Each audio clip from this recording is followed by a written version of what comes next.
I liked the element of, helping people and watching people improve, not just physically but also mentally. It's not just me. You see this with a lot of people who have had sort of success on social media, that it hasn't just been an overnight success. My parents, my mum in particular, was very, very adamant, and me and my sister getting the best possible diet that we could, and we wouldn't get sweets. It's interesting, right? Because we wouldn't get sweets during the week. Tracking is the last thing that they would probably want to be doing.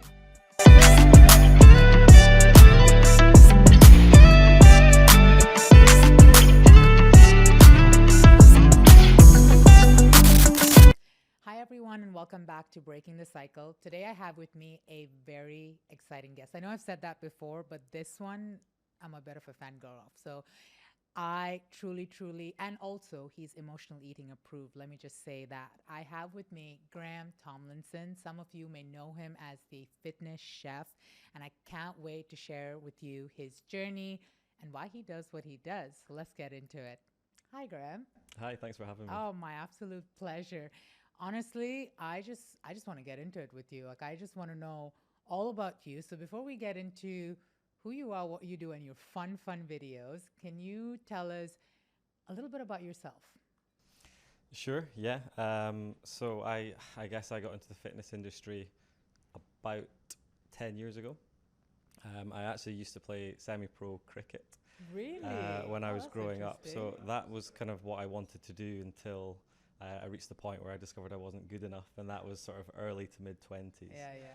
And because we did a lot of strength and conditioning work in the gym, I didn't really want to work in an office or anything like that. So the natural progression for me was to become a personal trainer. And so I did that for 3 or 4 years, and then progressed into the sort of online world of Instagram, Facebook, TikTok, and creating online platforms and content. And yeah, that's how it kind of all started. That's going back to sort of 2013. I think I qualified as a personal trainer. Amazing. And how do you like personal training? Yeah, to be honest, I liked the element of helping people and watching people improve. Not just physically but also mentally. Yeah. And I had a lot of success with clients, which is just why I guess you do it. But in terms of a career, I always knew that there was going to be a ceiling with that in terms of income, but also time. And there's only so many hours in the day. And I knew that, to progress things more, I could probably help even more people if I could create something online, which could, be sort of scaled. And that's, I guess, why I started posting stuff on Instagram pretty much to start with. But the funny fact is, with Instagram now, obviously have 1.8 million followers on there, but I think I've done 3,200 posts around about. The first 2,000 posts that I did on there, virtually unseen. That's Nobody amazing. really liked them. And people need to know that, right? Because they would look at someone like you, your profile, and be like, oh yeah, this guy had it. What kept you going for 2,000 posts? Insanity, maybe. I honestly don't know. But it's not just me. You see this with a lot of people who have had sort of success on social media, that it hasn't just been an overnight success. They've posted for maybe 2, 3, 4 years. And it's that drive to kind of want to be successful that's probably kept them going. And eventually, if you do keep going, you will stumble across the thing that will be successful for you. And fortunately for me, it was for 2 or 3 years, I was posting recipe images of food that I was eating, basically saying, this is what I'm eating. I wasn't even giving the recipe to people, so why would they even engage with it? And then one day, I noticed people were doing infographics and comparisons, so I did one. And I think it was like a fruit smoothie compared to a can of Fanta. And there was obviously less sugar in the Fanta. And I was just saying, look, people always demonize soft drinks as being, high in sugar, which a lot of them obviously are. But this smoothie, which is obviously nutritious, you've got some benefits, but it's actually got twice the amount of sugar as this Fanta, and people's minds were blown. And I was like, wow, it can be this simple. So for the next few years, I was sort of, building my first 1 million followers on Instagram just from the infographics. The post that caught my eye was the avocado on toast and Nutella on toast. That's when I found your page, right? Because I was mind blown. I was like, wait a minute. I could be sitting here right now. I love avocado. I know Instagram loves avocado for some reason, but I could be sitting here right now having Nutella on toast. And I actually went because I think that post it went viral if I'm not mistaken, right? Yeah, it went on BuzzFeed and everything. And it's just the funny thing about that is I went down to a supermarket, bought a loaf of bread, jar of Nutella, and an avocado, and was in my kitchen spreading it, took the photos, put them in the post, and it goes out to basically everyone. Yeah, it was It just went crazy. totally viral. Everybody was sort of talking about it. A lot of people sort of outraged because they didn't really understand the post. A lot of people kind of their mind was blown, like yourself. Yeah, absolutely. But there was something that you said that I think was so crucial. Yeah, it's about, keep the belief to keep going and just keep going, but also belief in what you do, right? Because you knew at the end of the day that I am doing something different that majority are not doing, but I feel like I have something here. Did you realize that as you were doing it? Yeah, absolutely. No one's ever actually said that to me before, but I'm like, that's exactly what was going on because I think a lot of people on social media try and go with trends to be successful without sticking to the thing that's really sort of true to them. Um, and for me, the message was sort of very simple. I'm kind of like yourself, very balanced in terms of nutrition, evidence based. And then eventually one day you discover a mode whereby you can communicate it effectively with people. So I wasn't doing that for, 3-4 years. And then eventually I found a way where I could communicate it visually on Instagram. And the message that I had all along was actually coming out because people were enticed to sort of look at the images and read the caption. Yeah, I would say because it takes a lot of drive to when people are saying, oh, just let that go, hit it in the gym, show them your abs, show them a couple things that you're eating and go from there. Were you ever tempted to go down that route? I was doing that sometimes. Yeah, I was doing really pointless posts like buying new wrist wraps for overhead press or bench press or whatever, and I'd just say these are my new wrist wraps. It's like, Yeah. why would anybody kind of like that? And there'd be the occasional 6-pack post, and I'd happily admit I'd be doing that in a sort of narcissistic way to say, look what I've achieved, and this is kind of what you could maybe look like. But it's not very useful, really. I mean, I'm guilty of it as well. I remember once early on, I did watch me fit into this dress in 21 days, And mind you, a week before, the dress was still a little bit tight. I'm like, shit, what am I gonna do? I ended up fitting into it in not the best way possible, but I think I went to that transition realizing, wow, this is so not me. But I think it makes you who you are, makes you so unique, and the fact that you stuck through it. I'm also curious to know your relationship with food growing up as a child. What did that kind of look like? Yeah, it's interesting to look back on. So my parents, my mum in particular, was very, very adamant on me and my sister getting the best possible diet that we could. She would kind of make bread from scratch, and we wouldn't get sweets. It's interesting, right? Because we wouldn't get sweets during the week, and if we were caught at school, sort of, I don't know, getting them off mates or whatever, we would get punished for it and stuff. So, but the thing was, at weekends we were allowed like 3 or 4 sweets. So it's almost like, with best intentions, sort of binge eating. Yeah. And so, fortunately for myself, I didn't really develop any of that going into adulthood. But yeah, you could see how that might have happened. Yeah, I think up until I sort of became more educated in nutrition in my early mid-20s, I would be thinking all the same things that a lot of people think today in terms of certain foods being good, certain foods being bad, without understanding the context of your overall diet. So I remember I would be eating like half a loaf of bread thinking it was healthy back in sort of when I was 17, 18, but at the same time I was avoiding chips because I wanted to be an athlete, a professional cricketer, and they don't eat chips, but I'll smash, 1,500 calories worth of bread instead. It's just stupid stuff. Yeah, absolutely. And how did your diet evolve from being a cricketer to then going into personal training? Were they things that you implemented or excluded as well? Not especially. I think maybe the start of my personal trainer career would be slightly more regimented in terms of not really having many sort of what you would call ultra processed foods or sweets or meals out and things like that. But I think as I developed, I kind of understood the power of sort of balance in the diet as well. And so in terms of my diet, today I'm very much still keen on having it as nutritious as possible. And, because I've studied food for so long, I can kind of almost eyeball energy values of certain foods, or how much protein's in it, how much fiber's in it, obviously the nutritional quality of it. So I'm kind of fortunate from that aspect now that I can kind of go to a supermarket and just go shopping in 15 minutes and not have to look at labels and things like that. Yeah. But that's because it's my career, I guess. So for somebody who's not really got a career in that industry, it does take a bit of effort to learn about food and what's in it and what you're eating. So it becomes second nature to you, right? I bet you can see, because sometimes people ask me, the biggest question is, Natassia, do you still track?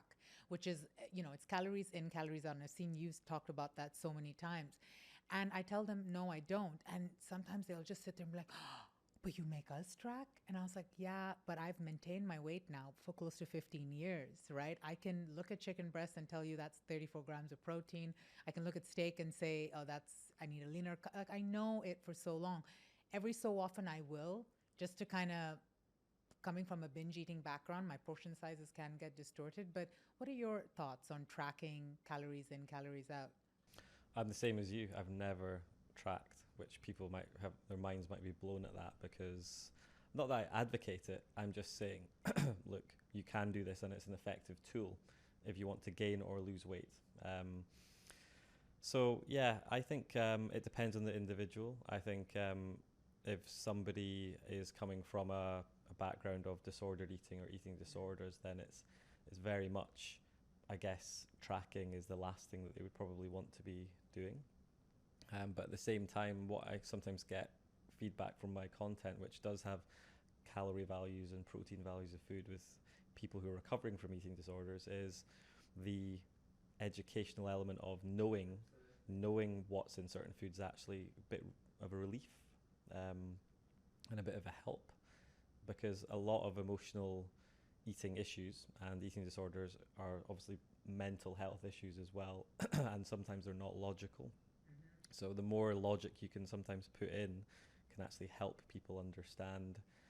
But it's a fine balance, because you can go too far the other way. And there's lots of different forms of eating disorders and disordered eating, because for one person, tracking calories or my content in general would be extremely triggering. It depends what's going on. But for another person, it might be extremely helpful. And I get that feedback a lot. There's been posts I've put up where someone has commented, this is triggering my eating disorder, but somebody else with an eating disorder is saying this is extremely helpful. Yeah. So it just shows the kind of the difference. It's not a kind of one fits all. Yeah.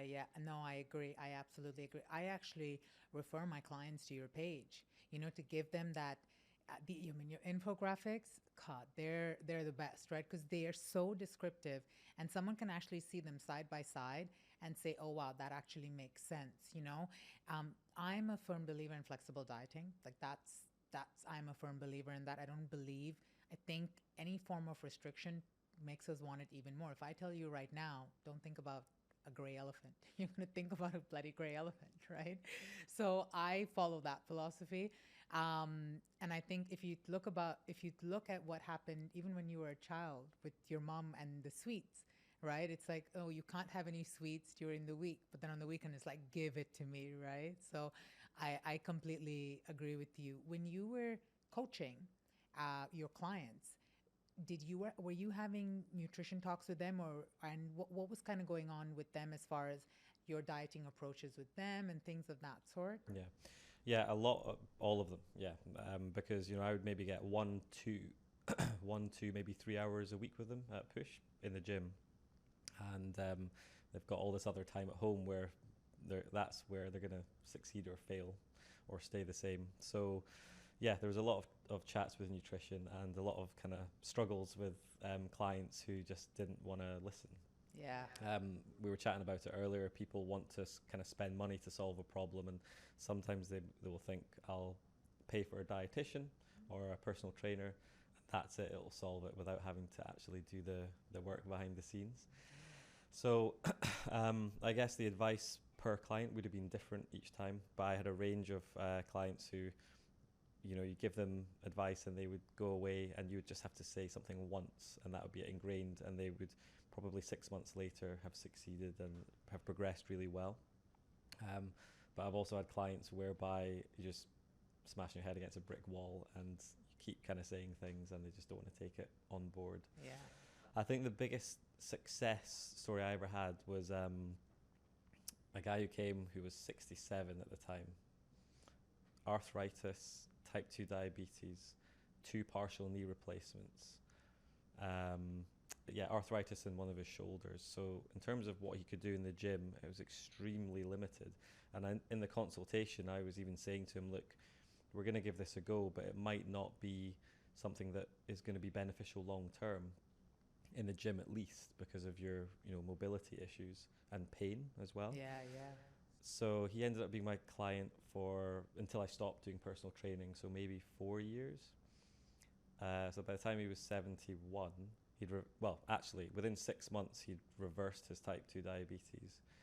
Wow. And within maybe 18 months, he'd gone from rack pulling a 20 kilo barbell to 210 for a 1 rep max. That's with 2 partial knee replacements. And so the nutrition kind of side of it for him was almost to the point where I didn't really have to say much to him, because I guess at that stage in his life, his diet was kind of so ingrained. But I think it was something like for breakfast, he would sometimes always have a fry up, which in the UK is like bacon, sausages, and beans, eggs, and beans, things, all this kind of stuff. Switching from that to oats was the only advice I gave him. That's the only nutritional change that we made. But he lost, I think it was something like maybe 4 stone or something in the first 2 years. And then he just sort of maintained from there and was sort of building strength. But yeah, it was crazy. Yeah, that's magnificent. Wow, It was amazing. I love when I hear stories of people, especially in their 60s or 70s, that think, you know what, this is it. I'm just gonna take it for what it is. What do you think it was when it came to your connection with him? Because I'm sure he's tried things in the past. I'm sure after having 2 knee replacements and things of that sort, because I also believe it boils down to the person. What do you think that connection was for you, for him? I think it was the social side of it as well, and that he looked forward to the sessions, because, you know, we would chat about things like football, sports, so we had that in common. So he would look forward to coming regardless of what he had to do. But to give credit to him, he seemed to just have a amazing appetite for progressing even at that age. I don't think he'd joined a gym in his life before, but he always said he'd wanted to. So it was almost like 67 years building up of finally being able to go and do it. I think he retired a couple of years before. But it's almost like mates in there, just chatting. And then they'd be like, okay, go and do your set. He'd do it. And then we would just start chatting about sort of other things. Oh, that's amazing. Obviously, the first couple of months, we'd be chatting about nutrition and making changes here or there. But then after that, you're almost just like having a friendly relationship. Yeah, that's something you'll remember for life, that's for sure. But I think that's what kind of motivated him to keep coming back. It was almost like I actually meet him every sort of few months to go for a walk in my town. Do you? That's amazing. Yeah, it's because obviously his journey was just so spectacular. And when I stopped personal training, I felt a little bit kind of guilty, because he had to go and join a gym by himself, and he didn't get the interaction. So yeah, we still keep in touch, which is good. Yeah. Can I ask, why did you stop personal training? So I stopped it before COVID. I think it was maybe 2019, 2020. So we had to stop it during COVID, but it kind of came at a good time for me anyway, because at that point I think I'd started the building of the website, which is now my app. So that was the kind of end game, and I was just kind of waiting for a good time to leave the personal training. By that time, I only had maybe 7-8 clients, because I didn't really need the income from it. So it was just becoming a little bit too much in terms of time, and having to be there at certain times every week for clients, and I kind of wanted to build something bigger, if that makes sense. But I do still miss like the interaction. Yeah, that's my biggest fear. That's my biggest fear. I mean, people always tell me you're going to cap out with one-on-one coaching, and I know I can feel it at times. My biggest fear is I'm going to miss out on that interaction. And I always feel like I'll keep maybe two or three. I don't know. I feel like I would, but I completely understand that. So you went from coaching, and now I want to get into, I don't even know where to start. You've done so much, right? Like, should we go into books Oh, first, yeah. or should we go into, what came first, the books or the app? The books. The books. So let's please go into your books. So I know you've written books on weight loss, taking the madness out of weight loss and things of that sort. So tell me a little bit about what were the intentions for the books? Some of them bestsellers as well, right? So talk to me a little bit about the books, please. Yes, the books, done 3 of them. The first one that came out, so yeah, as the Instagram was building, I kind of thought to myself, well, this could work in a book, you know, image-wise, it could be a kind of infographic book. So yeah, I reached out to a literary agent in London just off the cuff. I Googled them, and then they said, come down for a meeting, and went down there. I think I was on about 200k followers at the time, but it was building quite rapidly. A few months later, there was a book fair in London, so I had interest from Penguin, kind of pretty much all the leading publishers, and it went to a bidding war, and then eventually we went with one, and yeah, 3 books from there. So 3 books in 2 years technically got published. Amazing. And what was the differences between the 3 of them? So the first one was, like I said, they're very picture orientated, and even contains some of the infographics from my Instagram. Oh, amazing. With little captions. It was called the Infographic Guide to Losing Weight. So it's Eat What You Like and Lose Weight for Life was the title, which is kind of a bit clickbaity because obviously, you know, we need a little bit of direction with what we're eating. But yeah, the second book was a recipe book, which was lower calorie versions of your favorite foods. Oh, nice. So things like pizzas, burgers, and just making really subtle changes, like in a sandwich using low-fat mayo instead of regular mayo, just the calorie savings, but still making the volume high and the taste good. Yeah, absolutely. And then the third one? Yeah, lose weight without losing your mind. So I wanted that. So that was more of and that was an audiobook as well, which I narrated, which was quite enjoyable actually. Did you really? I always wondered how does that process go? Did you enjoy it? It was you. You did it was yourself. me. Yeah. Oh, great. So the first 5 minutes, my voice is like quivering and shaking, and that's the clip you get on Amazon, which is annoying. So no way. They didn't people cut probably, it out or edit it? People probably play it and think, Jesus, I'm not going to watch this, but or listen to this. But yeah, I actually quite enjoyed reading it back. Yeah, that's amazing. And that was more towards the kind of your relationship with food, strategies to stay on track and that kind of thing. Yeah, and then we transition now to the app, which I want to know all about. I want to go as far as what made you think about the app, who was the kind of audience you were trying to attack, and just tell us about it. So the app is a very boring answer in the case that I just want everybody to use it, but like the big tracking apps, I want it to eventually compete with them, like a general population tracking tool that's self-sufficient. Users can use it. It's not a program, it's not a diet plan. There's bits of advice in there from me with coaching videos and certain things, but basically create an app where the user can just track their own diet, whatever it is. You know, it could be a flexible dieting. You know, if they want to do things like keto, vegan, whatever, they can just do it on my app if they want to do it. Amazing. But it's been a long process. So it started out, apps are very expensive. So yeah, I heard. It started out as a website, which we made into a progressive web app, which kind of looks like an app on your phone, but it's a browser without the URL. So it's like an app experience.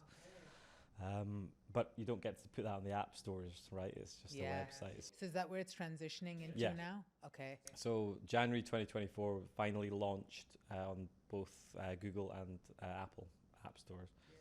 So it was maybe 18 months worth of development for that. I can imagine. How did you condense all of that. Do you come from a business background, by the way? No. Yeah. And so I'm listening to you speak in how you've transitioned, because for me, I don't come from a business background. I did do business admin as well as a minor in university, but everything, it can be so overwhelming, which path should I go? So how, number one, condense all that you know and all that you've done into an app form to make it sellable and scalable as well? Yeah, I'm still sort of Figuring that out. figuring it out. I think the biggest challenge for building an app is getting the team right. Oh, yeah. So the cheaper option to start with is to go with an agency to build an app, or maybe even get a white labeled app which is templated to your business.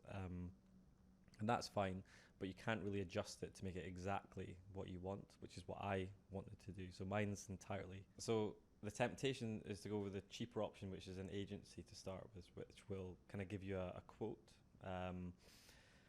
Yeah, I didn't have the best experience with that. So fortunately, I'm in a place now where I've got my own full-time software engineer leading it and someone else. How was that hiring process?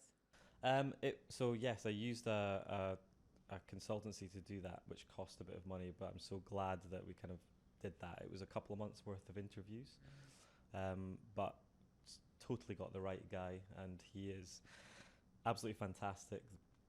The communication is the key, I think, with a lot of these apps that are getting built, in terms of the time it takes to code, the time it takes to add new features. Communication is so important, so you don't have to keep going back and changing things or fixing bugs, etc. But that's the boring side of it. The exciting side of it is obviously thinking of new features of the app. So it started out basically as a meal planner. So you have a database of 2 million. Just to kind of build your meals as you go along. Yeah, so there'd be lots of recipes on there that people could put in their meal plan. They would have targets when they sign up, depending on their goals. So they'll have calories, protein. If they want to track carbs and fats, they can do that. They can also sign up to the app and not track anything if they don't want to, but they can still benefit from the recipes and stuff. Then we added a database just for UK and USA foods, so 2 million foods. That's big enough in in supermarkets, itself. yeah. So you can track, Nutella or a Mars bar, avocado, adjust the quantities. And then we've now added lots of new things like a period tracker, which it works really well. So it can predict your menstrual cycle and your period the next month. Yeah. Coaching videos.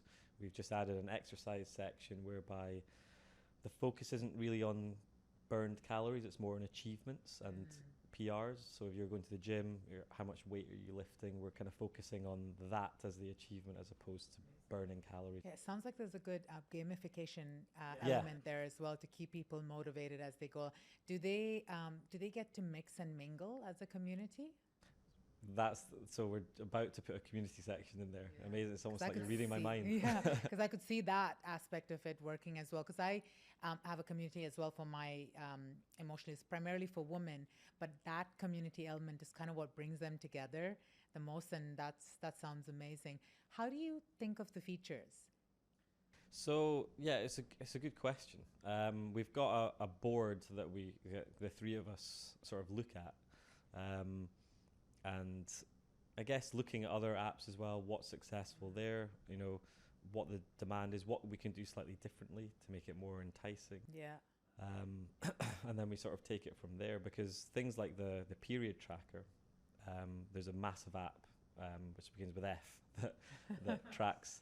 And we were looking at that app and we were thinking, well, half the population between the age of whatever it is up until 55 is they're going through this every month, and to have that on our app, they can track their fitness journey, but also just have peace of mind to check in with their menstrual cycle, how they're feeling, learn about the different 4 phases of the cycle and things like that. We were kind of like, that would be a really good tool, and looking at the usage of that since it got launched, it's been great. Really? Yeah, so beneficial. I was just telling a trainer this morning, I said, oh, wow, I could lift so much heavier this week. And she said, she told me something about the phase of my period that I was in.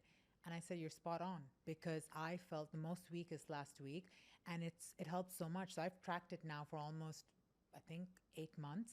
What a difference. So yeah, that's such a great add-on. And how the majority men, women, like, what's the ratio at the moment? On the app, it's 70% women. So it kind of goes with the Instagram demographic in some ways, which is about 73 to 27 Right. for women. Amazing. So that's another thing to consider in terms of branding and things like that as well. Absolutely. I want to go back to your Instagram posts and what you showcase. I don't know if anyone's seen them. We're going to put a few of them up here right now, but they're so informative. They're so funny, right? And but at the same time, it's not received well by everyone, and that's expected as you grow the numbers that you carry. I think across all your platforms, you're well close to three, if not past that as I well. think, yeah, maybe 3 or 3.5. Yeah. And so what are some of the comments that you get, the most gruesome ones, and how do you deal with them? Yeah, it's a mix. So a lot of the criticism comes with people just not agreeing with what you're saying or misunderstanding what you're saying in the posts. So, do I take my time to kind of try and educate them? Are these people just going to always want to just disagree, or are they going to take on board what I kind of say? Most of them are that. Sometimes you get sort of personal attacks on physical appearance or whatever. I think I did a funny one on gym phrases that need to die. And the fact that I wasn't kind of like, looking like Arnold Schwarzenegger, a lot of people were just like, you shouldn't be making this video. You're not, you don't have enough muscle or stuff like that. So you get a lot of criticism that's just pointless as well. And you just have to kind of take it on the chin and ignore it, or sometimes just write a funny comment back. But I guess you probably get the same amount of comments. Oh yeah, it can be a lot. Yeah, I guess you're putting this out to the world and anybody could see it. If it goes viral, you're talking about millions of views, and a lot of people they'll take information differently. Yeah. Or they'll have a different mindset when they're absorbing that information, or their education is maybe not as good as it could be, and they'll take it in a different way. So it could be anything. Absolutely. I mean, I remember when I had my first video go viral and there was a lot of love, but then you started seeing the other comments and it's like, oh, she's lost weight, but she's still fat. Or, no wonder, this was the funniest one. No wonder she used to eat a lot. She looks like she has a big mouth. And I was like, what is going on here? But, it took me a while because you said I just take it on the chin. It took me a while to get to the point where it doesn't faze me anymore. I've actually turned off my Instagram and TikTok notifications because there's no point. But how did you react when you first, obviously when you were growing after the 2000 post and all these were coming in, how were you reacting or responding in the beginning? The first, I think it might have been the first post that got a lot of attention. I got inevitable comments that were negative.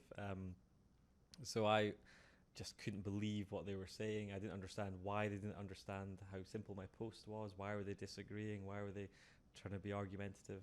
That was my first experience of that. So I would be replying to them, trying to work out what was going on. And, there'd be about 15 comments in the thread. And then I worked out in time that actually there's no point. And it sounds easy to say, oh, just switch off and don't reply, because like you said there, in your viral video, you've got a lot of amazing comments, and you maybe get one comment that's negative and you focus on that one, don't you? Yeah. And it's almost impossible. It's kind of human nature to focus on something that's threatening. Yeah, absolutely. So I would say it's almost just like you get used to anything in life. You get used to something, or maybe get bored of it in time. You just get bored of negative comments, and you're like, oh, okay. And like you say, maybe even not even looking at comments is a good idea. Yeah, absolutely. I have this philosophy, a post and ghost, right? So I post and then that's it, I'm out. And then if there's a Q&A or something that I've put up, but you're so right. I mean, you always focus on that one. And because come from binge eating and a weight loss background, then the whole body confidence thing gets triggered in its own way. But you really have to be, especially where you are and where you're heading, you have to be thick-skinned. Like, you have to be thick-skinned. Were you always, or did that develop over time? No, both in some ways. Like, you almost teach yourself to be thick-skinned. I think it's slightly different with our content, because I guess a lot of mine is just talking about food and things like that, so not necessarily talking about personal things like binge eating, body confidence, whereas if I was to get a negative comment, it's probably like, you don't know what you're talking about, or this is a load of rubbish, get yourself to school or something. Whereas your negative comment might be, like you said there, about your appearance, which is a lot more potentially damaging. And that's why I found, when I got a couple of comments like that as well, it did kind of dig in a little bit more than some of the other comments. Yeah. So I totally understand the post and ghosts, just in terms of a protective way of kind of getting through. Yeah. But are you tempted to sometimes look at the comments in time? Sometimes I'll look at the comments and I'll say, you know what, and especially the ones that reach out for help. So I don't know if you get this on your post. I see a lot of appreciation, but sometimes I'll get cries for help. And those ones I flag, and I ask my team to flag them immediately, because people struggling with eating disorders and emotional eating, it's usually behind closed doors, right? That we're eating big amounts of food. So those ones I immediately, and it's me just reaching out and saying, look, I can help you in these variety of options. Even let's hop on a call, because I don't want that person to feel that they're alone or go down a spiral of not being in control of themselves. So yeah, but do you get messages like that every so often? Yes. Yeah. Mostly in DMs. So a lot of people like to be private with these kind of things, don't they, in message. Unfortunately, don't see like all DMs, because the way they get categorized these days, it's impossible to kind of, it used to just be one feed of DMs, which was easy to keep track of, but now you're kind of, but yeah, I do have a look at them and try and reply to as many as possible. And if it is something as severe as, eating disorders or emotional eating, I'm kind of saying to them, look, I'm glad my content is helping. If my content's helping you, please keep watching it. If it ever doesn't, then, unfollow if you get too triggered by something. Yeah. And also the fact that a lot of people are asking me for, help and advice, and I'm not the best person for that. You probably need somebody who specializes in helping people with binge eating or disordered eating. Yeah. And I think that's a good thing for me to do. So maybe refer them to yourself. I take them gladly. Yeah. But that's absolutely amazing. I want to, on that note, also get into diet culture. It's something that I talk about 100%. Sometimes people don't even know that it exists. So when I say the term diet culture, what do you have to say for it? For diet culture, I guess it could cover a lot of things. It could cover all the different diet camps that are out there, people attached to their worth to a particular diet, like carnivore or keto or paleo or vegan. It's like they have their kind of self-worth based on that diet, and that is their life, almost like a religion in some ways. I kind of think about that, but also the diet culture side of things, demonizing certain foods, and we were chatting about it before. I think you were saying someone was criticizing oats. Yeah.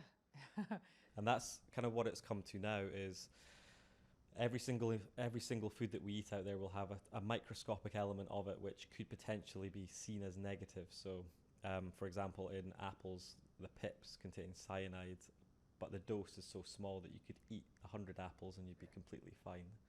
But people will say don't eat apples because they contain cyanide, and we know that cyanide is completely toxic substance that is used to, kill people. So yeah, things are often taken out of context, and that's where diet culture sort of stands today, I think. Is that one of your main elements when you are putting out your content, to break down components of diet culture? Yes, yeah, definitely. I think I wouldn't have this brand or persona if diet culture didn't exist. Absolutely. Because the majority of my content is basically trying to correct it or put it into some sort of logical context for people to relax and understand the reality of what they're eating, instead of the hype that they've maybe heard or seen in clickbait headlines. And what would be the biggest topic that usually gets a lot of views, a lot of likes, when you're trying to break it down from diet culture? I would it's probably still artificial sweeteners in soft drinks. It's the There was something that came out a couple of years ago that it is the most talked about nutritional subject online. What is the data there when it comes to artificial sweeteners? Yeah, so there are different types of artificial sweeteners. Aspartame or aspartame, however you pronounce it, is the most talked about one, but it's also the most researched sweetener out there. And there's a lot of various claims that it will cause cancer, it will make you fat, it will cause diabetes and all these kind of things, but there's no data really to support anything like that. There might be individual studies on rodents to support the fact that, okay, some rodents that consumed these sweeteners developed blood cancers, but we're not rodents. So it's like,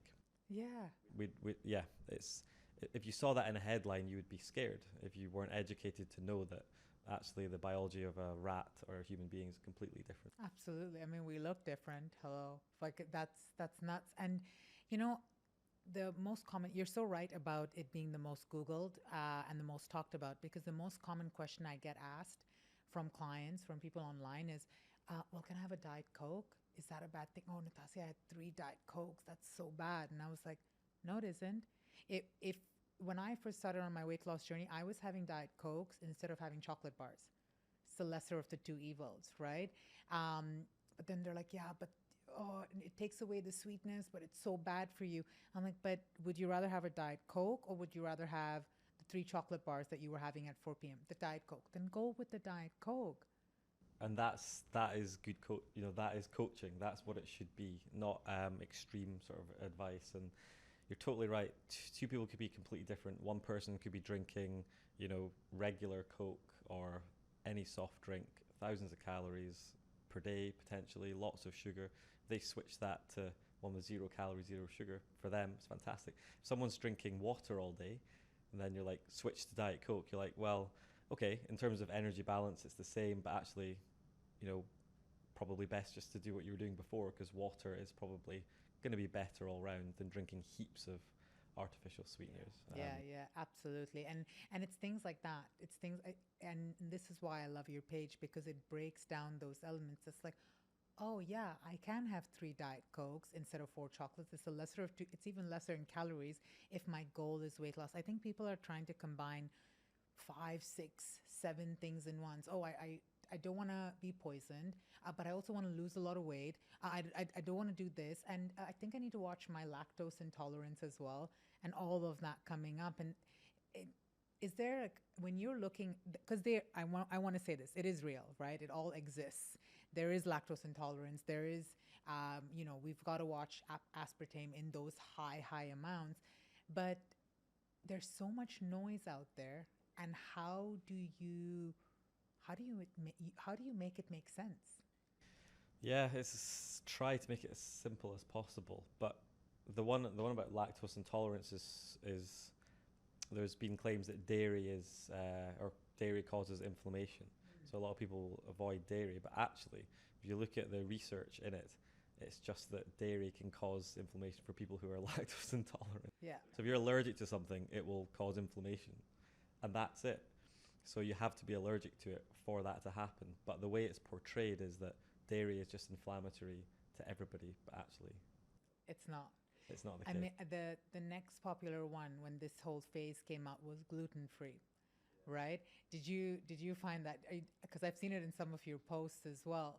And I remember an uncle of mine who struggled with weight at the time, and he was eating these big box of cookies, and he's like, "Oh, it tastes so good for something that's gluten-free." And like he finished the whole thing, and he's like, "But it was gluten-free. It's good." I'm like, "Gluten-free doesn't mean sugar-free. It doesn't mean calorie-free."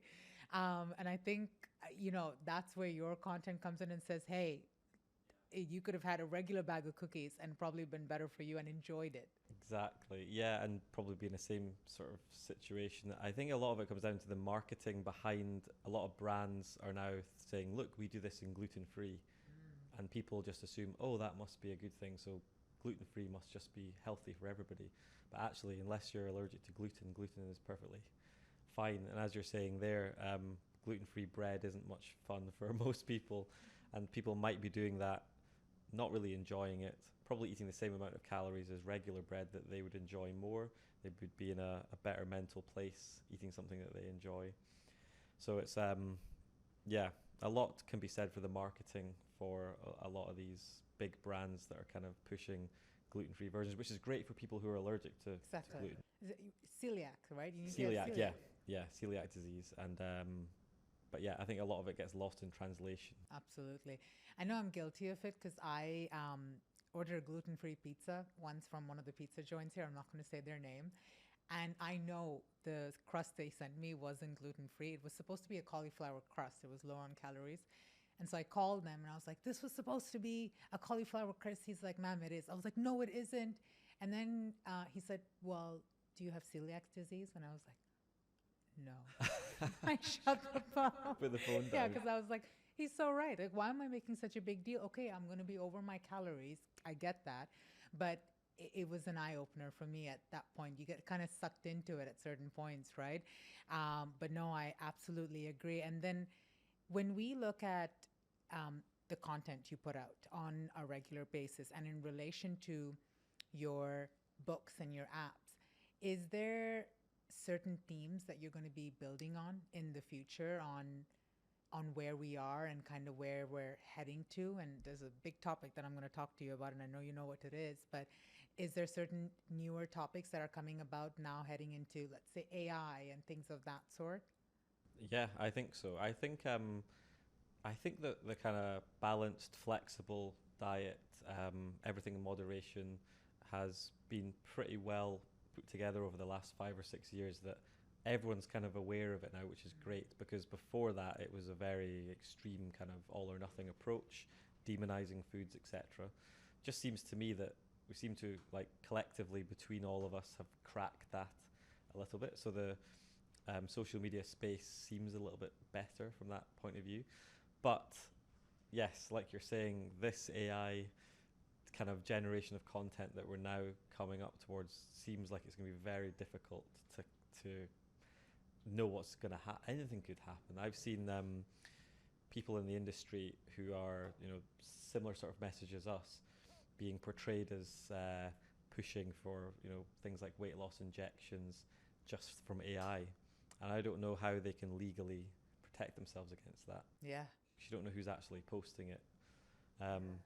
So yeah, I could honestly see a situation in a year or two's time where perhaps your content, you are seen as saying the opposite of what you actually Absolutely advocate for, and the AI is so good and it's only going to get better. Yeah.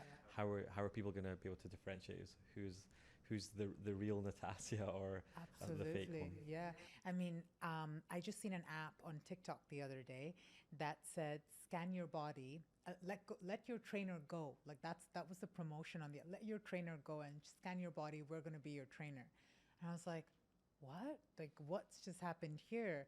So, I mean, that's definite. And is that something you're thinking of when you're evolving the app over the next years? Absolutely, AI is something that we're have to do and have to look at, and we're looking at a way of making it as easy for the user to use as possible. There's a lot of apps that scan pictures of food now and can predict the things like the calories and the protein and stuff in there, and they don't work. I mean, they might work for some foods, like if you put a Snickers bar down, it'd be like, okay, yeah, we can predict that. We know what's in there. But what if you put, say, scrambled eggs down there? Will it be able to differentiate between 4 eggs or 4 eggs and cream and milk? Because they look the same. Yeah. So how can that app predict that? And I've tested 3 or 4 of them, and they always get it wrong.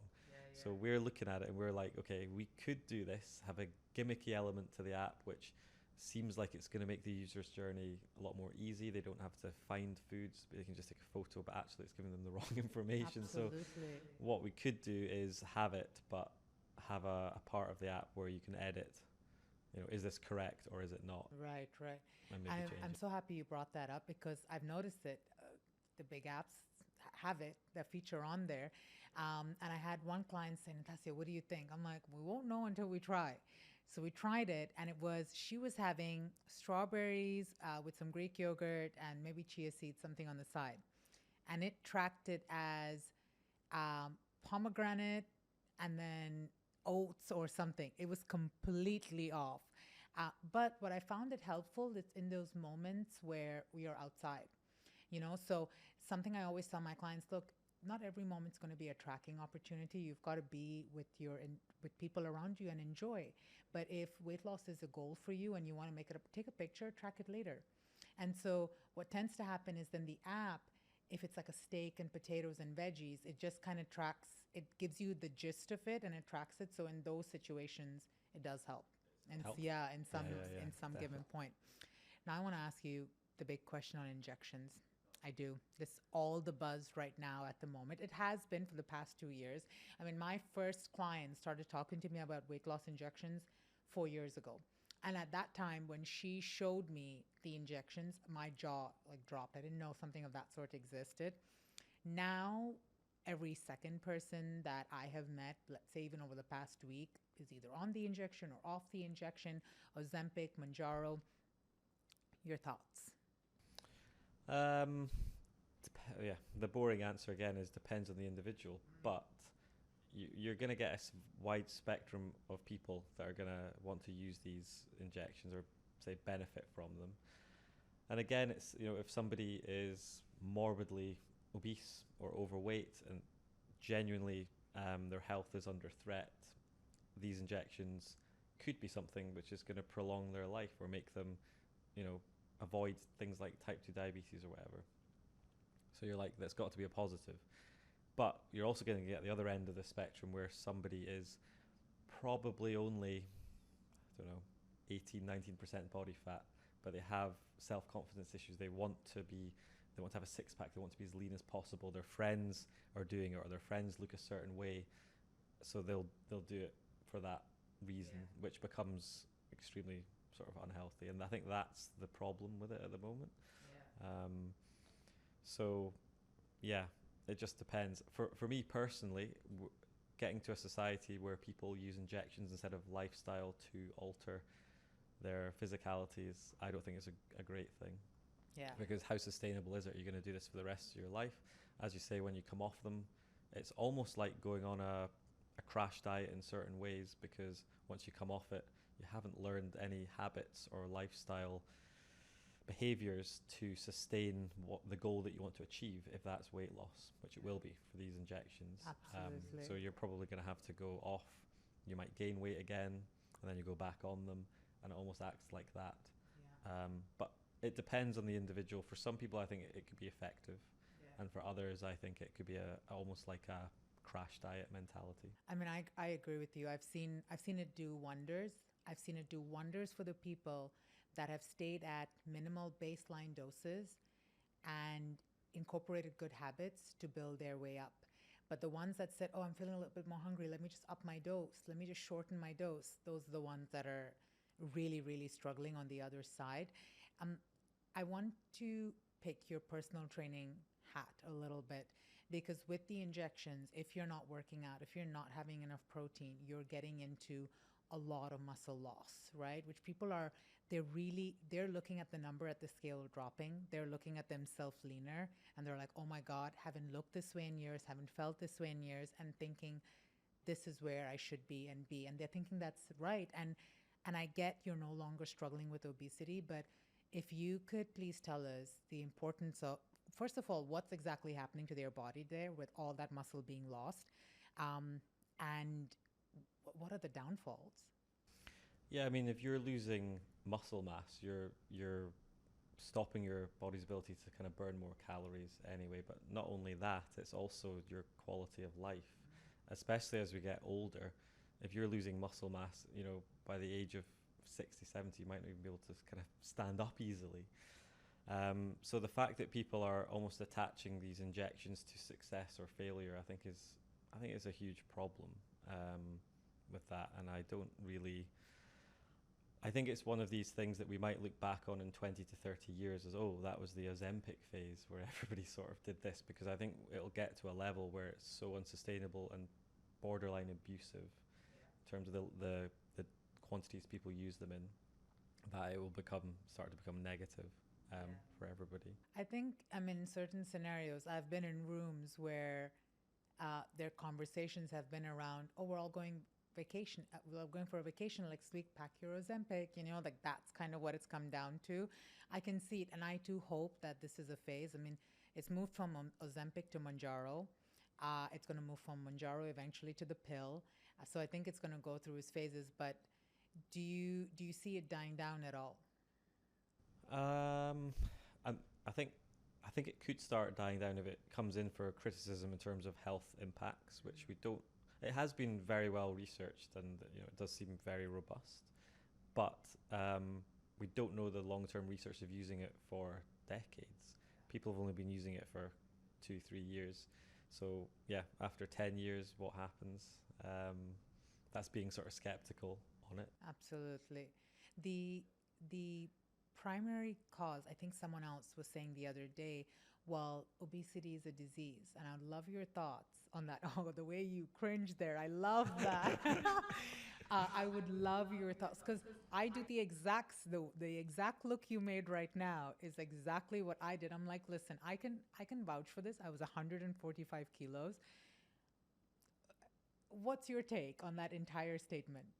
A lot of people have a problem with the word obesity, but it's just a medical term, so it kind of is what it is. But it's not necessarily, in my view, a disease. It depends if we're using clinical terms or not. If somebody ends up being morbidly obese and it's one of the main reasons that they contract other diseases, which then lead to lower quality of life or even a fatal incident, then would you define it as a disease? I don't know. Yeah. I don't think so. But I think the connotations of that word are pretty harmful, Yeah. especially for somebody who doesn't want to be in that physical state. So yeah, I would never ever sort of use that. Absolutely. I'm not sure about you. I mean, this is what I've seen doctors out there saying, well, if someone had sickle cell or they had, they'd use an actual disease that people are would you tell them not to take their meds? And because they're trying to promote Ozempic or Mounjaro as the med that fixes this disease. And being an obese person myself, I cannot resonate with that in no shape or form, right? Whether it makes the person sleep better at night on saying, yeah, okay, obesity is a disease, I need my medication. I don't know. I mean, I used this comparison once with a client. I said, she's like, oh, Natassia, but I needed the injection at that time. And I asked her for a moment, I said, who do you sound like right now? Right? And she's like, oh, like someone who needs to shoot up. I said, exactly that. Exactly. The difference is you'll have medical conditions whereby you can only improve or it can only be managed through medication, whereas obesity or being overweight doesn't just have to be managed by medication. Obviously, lifestyle will be just as effective or maybe more effective mentally because you're building behaviors and long-term habits that are going to help you keep on track forever. Absolutely. Whether somebody does Ozempic forever, it might be completely fine, but we don't know. Yeah, exactly. We'll wait and find out. Just the thought of injecting myself every so often with this is just, I would rather go for a run, to be honest. Yeah, exactly. If I was, obviously able to do that. Yeah, and I think it becomes a way of life, I mean, you start small and kind of build habits from there. That's at least what worked for me. All right, so I love your take. I love your cringe. Guys, can we just highlight that cringe for the obesity is a disease part? But what's next? What's next for you, for the brand? For me, it's very much focused on the app at the moment, and we've done a lot of work over the last 12 months, adding new features and working on them. And I think now it's a case of trying to get it out there to as many places as possible and just let people know that we sort of have it, and maybe committing more time and effort into marketing, not just building, to get it out there, because it's been out there for a while now. So it's a case of really making people aware that it is a nutrition tracking app, but it's probably a slightly more empathetic take on it, and it's not quite as kind of medical looking. We're trying to gamify it. We're trying to make it nice to use. So it's a mix of, yes, this is what you need to do to achieve your goal, whether it's weight loss, muscle gain, eating more nutrients, improving your relationship with food. This is what you need to do, but also you know, you're allowed to do whatever you want to do as well, but just trying to keep people informed. So we're trying to, for example, we've got like a sleep tracker, water tracker. Oh, that's great. We're going to add fiber, saturated fat, sugar, just so people can kind of keep an eye on their intake. But also, we're not saying, oh, if this chocolate bar has heaps of sugar, it doesn't mean, you know, you can't eat it. It's just, let's see what it looks like over the week instead of the day. So it's a more flexible approach. Because you can actually achieve your diet by failing every single day, technically. You know, if you had targets, say 2,000 calories per day for weight loss, you don't have to achieve that on any day. It's just the average that counts. So some days you could be slightly under, some days over. So we're very much trying to create that sort of message on the app, as opposed to every day you've failed or you've won. We're kind of saying, look, you've done this, and this is what it looks like over the bigger picture, which is a little bit more useful, I think. But yeah, I think I just want to continue making the app as good as it can be and compete with some of the market leaders. Absolutely. Which is going to be tough, but they've been going for like 10 years. This has only been going for 18 months, so it'll take a bit of time. It'll take time, but you sound like you have a great framework around it. That's what's important. And you have an amazing personal brand. I think that plays a huge approach. And on the personal brand front, what's next for you? Yeah, I've had various sort of thoughts. It's a variety of things. Could do another book, but I don't think I'm in a place where I really am passionate about it and anything enough to do it. And I don't just want to go through the motions. I want it to be like really something that people need. Yeah, we could. I don't know. Honestly, lots of different ideas. I'll maybe update in a few months.